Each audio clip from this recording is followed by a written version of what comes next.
Assalamu alaikum. Salam. What's up, Facebook family and friends? There is a huge attack on me personally by the powers to be, the elected officials, both black and white, all the way down to sheriffs, deputies, and police officers, all being used collectively to silence me and hopefully to make me a political prisoner. This all stems from my constitutional rights, which is the First Amendment. I have a right to have my opinion that may differ from others. I have a right to say what I want to say, even if it makes people uneasy, uncomfortable, or don't like what I say or how I say it. For an example, you can go into a church and may not like what the pastor say or what he's preaching about. Do you shut the church down? Do you arrest the pastor? Or do you decide that I just won't go back to that church and I will find me another church to go to? Right? Does that make sense? Do you take somebody's speech that you do not like and you begin to weaponize your elected position to try to silence that person and to stunt his growth, as he's only trying to do one thing, and that is better his people and community. Nothing else. So the attack, my people, my friends, is aimed at me. But the overall attack and strategic plan is to prevent my people and my community from rising.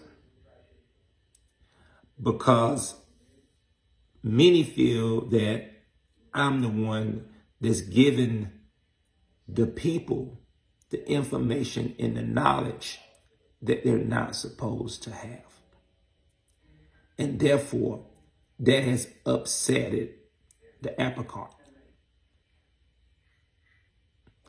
I make no apologies for what I'm doing and for how I've done things.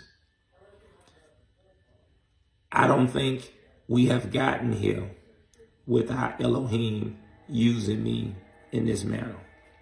What is unfortunate is how people who look like us and many who don't look like us is using every tool in their toolbox to silence me and to attempt to make me a political prisoner simply because I love my people and I love my community and I want to see them better off, no different than if you walked into me in the emergency room and one person had a stomach ache and one person had a stab wound. They're going to deal with the stab wound first because it's the most critical issue. And if you look at Lake City, there's no question about it.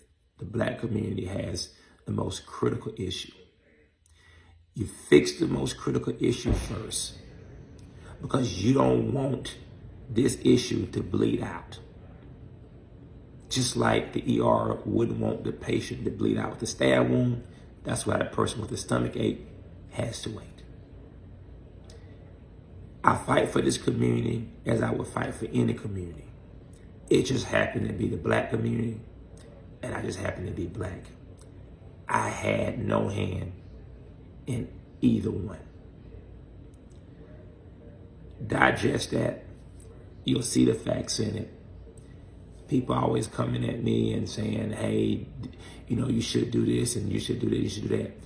I'm asking, stop coming to me and you go do it. You help make some changes. Instead of asking me to do this and do it and to change my style and change my approach. You go talk to those folks who are stopping my approach, who are fighting against me to make this community better.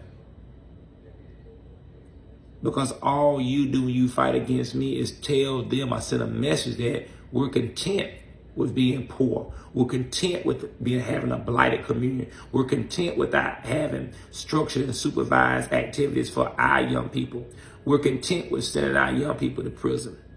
We're content with being misused and abused. That we're content with our youth killing each other because they have no other options to compete against. So you are sending the wrong message when you fight people like me and Mr. Bowden and Davion and so many others that are trying to fight for the betterment of this community. Love, peace, and grace.